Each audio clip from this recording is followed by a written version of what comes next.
Testing, testing. Ayan. Maraming biyaya sa tubig. Di mo na kailangan pang umalis. Sa Maynila'y di mo makakamit. Inibit-ing ginto'y nasa bukid. Good morning mga kabukid. Isang mapagpalang umaga na naman sa ating lahat. At andito na naman po si Holy Carabao. Mag-update po tayo sa ating ginagawang chicken composting system. Ngayon ho ay Sabado ng umaga. At ang gagawin ho natin ngayon ay magbababa ko tayo ng mga manok o sisiw. Medyo may kalakihan na sila. Hindi na sila matatawag na sisiw. Sinadya ko kung ganun para hindi na kasi wala akong atip o walang cover sa itaas yung ating chicken composting system. So baka sila ay madagit ng mga lawin o mga, meron kasi dito mga, basta Tagalog yung uwak, yung mga crow, nagdadagit ho ng mga sisiyo. Kaya sinadya ho natin na medyo palakihin sila ng bagya para ho sila ay mas mataas ang chances na hindi sila mapapaano o madadagit ng mga predator ng mga ibon. Yun yung mga nangunguha ng sisiyo. So, hindi ko na ho sila pinakain muna. Doon na ho natin sa baba sila pakakainin at bibigyan ng pagkain. Sa ngayon, ikakahon lang muna natin sila at atin silang gagawin doon sa ating chicken run. No, samahan niyo muna kami. Magandang umaga ulit sa inyo lahat. Yan. Lilipat na tayo. O, Lina. Hindi ka na. Okay. O, dito ka lang muna, ha? Diyan lang muna. Yan, Lina. Silip-silip lang muna. O, huwag na, alis. Diyan na lang. Oh. Aray. Halika.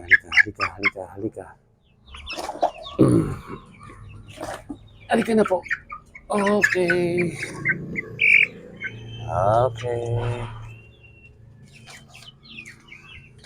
Kayong tatlo. Halina. Okay. Oh. Ay! Lumipad.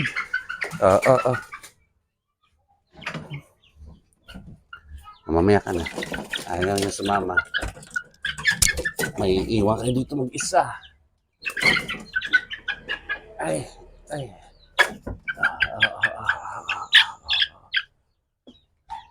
Dyan lang. Ay, huwag ka nang umalis. Huwag na umalis.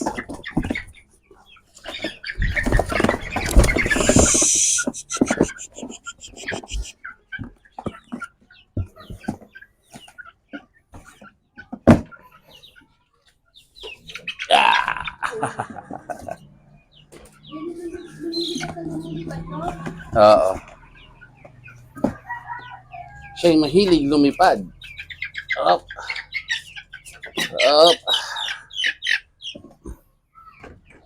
Ito lang muna. O, yan. Huwag nang sisilip.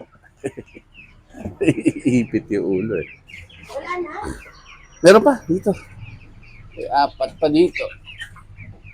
Ito na laki. Halina. Ito po ang ating Brahma. Tinan nyo naman, napakaganda. Hindi ba? Okay.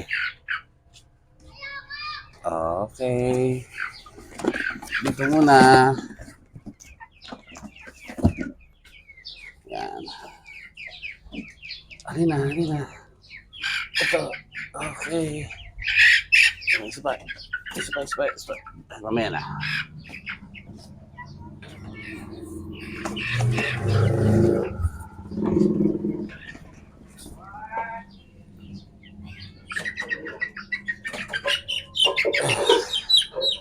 Ito, Jersey. Jersey Giant.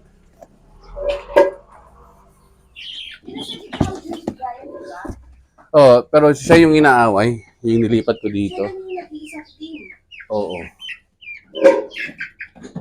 May itim dito pero Brahma ito. Ito Brahma. Ayan. Yan. Bababa na tayo, bababa na. Ito. Yan. Okay. So wala ho silang munang laman ngayon. Lilinisin ho natin yan, i-disinfect. Tapos itingnan natin kung magdadagdag pa tayo ng mga sisiw. Diyan na natin sila ilalagay. Kaya tatali ko lang ho muna, baka makalipad. Ayan mga kabukid, naitali na ho natin, ready na ho sila. May mga butas ho yan para makakahinga sila. Hindi sila masusuffocate. At dala na rin ho natin ang kanilang pagkain, ang ating concoction, at ang kanilang iinumin, power drink. Ito ang iniinom nila sa maghapon. Bukas, ng umaga, pag ako'y magpapakain, ipapakita ko sa inyo kung paano ang ginagawa natin dito. Sa ngayon, hindi pa ho sila purong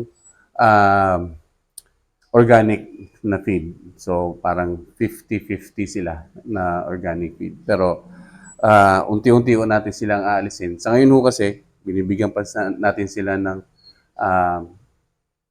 chicken feed kasi dahil maliliit pa sila at gusto ko nating ma-attain nila yung kanilang full potential na laki. So, ang maintenance nila pagka nag-mature sila, i-substitute na ho natin ng purely organic feeds, no? Para tayo makatipid. Yan ho, lakad na ho tayo para tayo hindi tanghaliin. Yan mga kabukid, nandito na ho tayo at ibababa na ho natin ng mga ating mga manok ng sisiw.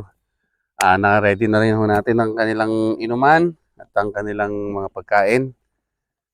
Sasanayin ho natin sila ngayon na humapon dito sa ating ginawang hapunan. So, ganyan o. Ipapatong lang natin sila dyan. Yan. Hopefully, matututo na yan. Yung iba dito mo ilagay sa hagda. Akin na. Ayan. Aray ko. Oo. Mainit sa kahon. Yan. Dito sa hagdan. Para alam nilang aakyat. Yan. Okay. Naninibago pa yan sila sa bago nilang surroundings. Medyo stress pa yan. Kaya hayaan lang ho natin sila.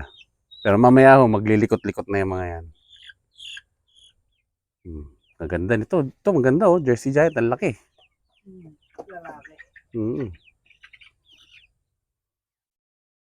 Yang itim. Jersey Giant din. Oo. Yan. Hindi pa sila naglilikot at pinapakiramdaman nilang kanilang kapaligiran. Kung meron bang threat sa kanila, danger o ano, kung may mananakit pa sa kanila. Yan. Sigurado nakikita nila yung pato. Inisip nila, ano kaya yun? Yan.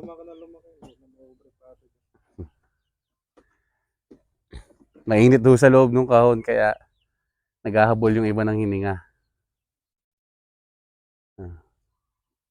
Pero safe na ho yan dyan. Ayos na yan sila dyan. Yan ho, iwanan ho muna natin sila para sila ay masanay sa kanilang bagong surrounding. Hanggang dito na lang ho muna. Mag-update ho kami ni Francis sa inyo. Time and time again. No, mag-update ho kami by and by kung ano na ang lagay nila. Yan. Yan ho, bumaba na ang isa. So, obserbahan na lang ho natin. Ano?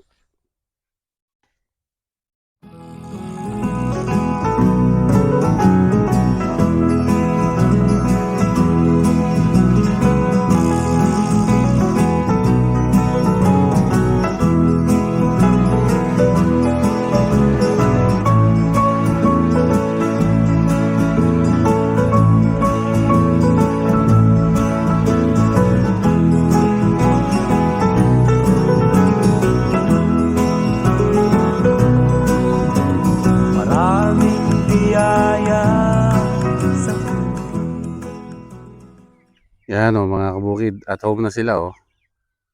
Nagkakahig-kahig na. Yan. Sa mga susunod na araw, pwede nung ang pagkain nila inihahagis na lang. Hindi na kailangan ng kainan. Para sila masanay na maghanap ng pagkain sa kanilang pagkakahig. Ganyan. Yan. Mas maganda to, magdagdag pa tayo ng sodas ang kusot, Francis, no? Manipis pa. Maganda magdagdag pa. Yan. So, yan mga kabukid. Narito may sample tayo ng itong pile ho na ito. Sample ho natin yan. Yan ho ang i-compost natin na panimula dito sa lugar na to. Ito po ay composed of chicken manure nung sila'y naroon pa sa itaas sa bahay ng mga nakaraang araw. Pag dumudumi ho sila sa sahig, tinatakpan ho natin ng sawdust. At yung mga tirang pagkain nila o yung may mga nahulalaglag na pagkain dito ho napupunta, iniipon ho natin yon. At hinahaluan ng sawdust. Narito na rin ho ang ating mga kitchen scraps o yung mga organic na material na natitira sa ating mga kusina. Yung mga hasang ng isda, yung mga pinagbalatan ng mga gulay, prutas, dito na ho napupunta. So nilalagay lang ho natin dito. May mga eggshells din ho dito. Yan. Minsan sinasama ko sa blender at dinudurog na maigi at tinahalo sa pagkain nila. Magandang source ng calcium. Pero meron ho na isama dito, hayaan na ho natin yan na maisama dyan. Kakalaykay naman ho nila yan. At ihahalo lang ho natin ito sa narito pa ng mga sawdust. So, yan. Yan. Yan ho ikakahigi ng mga manok natin. At magiging magandang compost na ho yan. Yan. Wala naman ho masyadong kailangan tayong gawin dito. Yung mga ating mga alagang manok na ho ang magtatrabaho niyan. At pag nakita nila yan, magiging interesado sila dyan. Pag ito ho'y nasisimula na magbulok, magkakabulati na ho yan mga yan. At yan na ho magiging pakain na rin na kakainin na ho na yung mga ng manok yan. So ganyan lang ho, hayaan ho lang natin yan ganyan yan. Sa ibang araw, pwede yan dagdagan ng mga green material. Kapag medyo nakita natin na medyo tuyo siya, dadagdagan lang natin ng green material. Haluhan natin yan ng mga grass cuttings. Grass cuttings. At yun ho, magiging compost na ho siya pagkaraan ng mga 6 to 9 weeks. Pwede na ho yan gamitin sa ating pangapananim. Yan. Hindi na ho tayo bibili ng compost. Hindi na ho tayo bibili ng pataba. Magandang malaking tipid din sa atin. Lalo na kung kayo ay nagtatanim ng mga gulay-gulay. Kung kayo ay may mga small garden o garden sa inyong mga bahay, pwede nyo hong gawin yan. I-scale nyo lang ng mas maliit. Pwede naman ho yan sa mga balde-balde. O gumawa ho kayo ng raised bed, doon nyo ho ilagay. Tatakpahan nyo lang.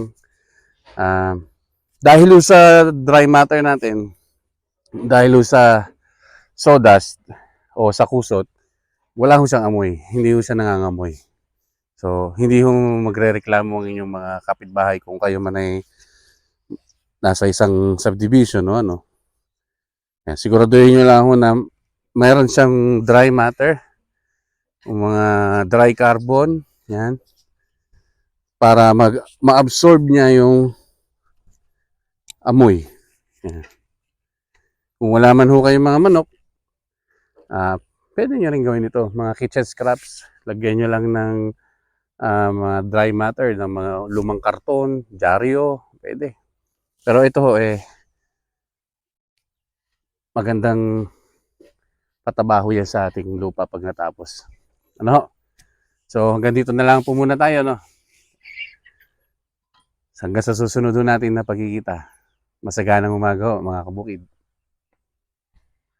Yan ho mga kabukid, isisingit ko lang ho itong ating inahin. Yan ho si Bunso. Nanganak ho siya, ay si Maldita pala to, si Maldita ho. Yan, nanganak ho siya ng 4. Yan.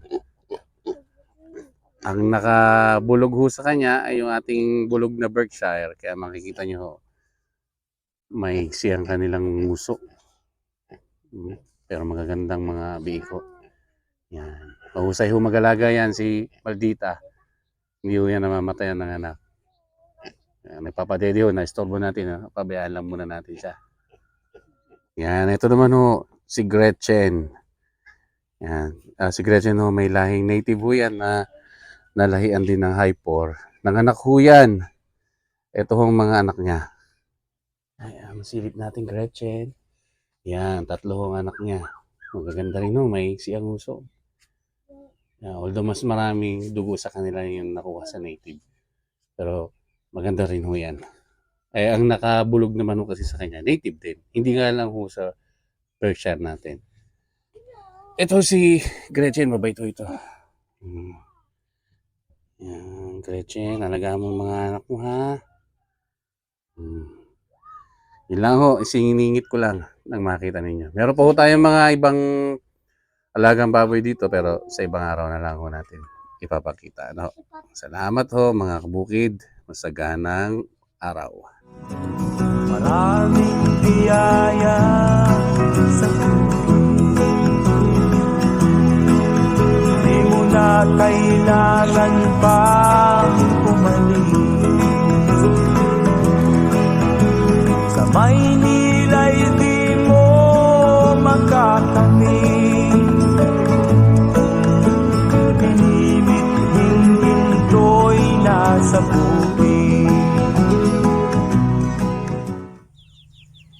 Hello manok. Anong masasabi ninyo sa inyong bagong kulungan? Pakak!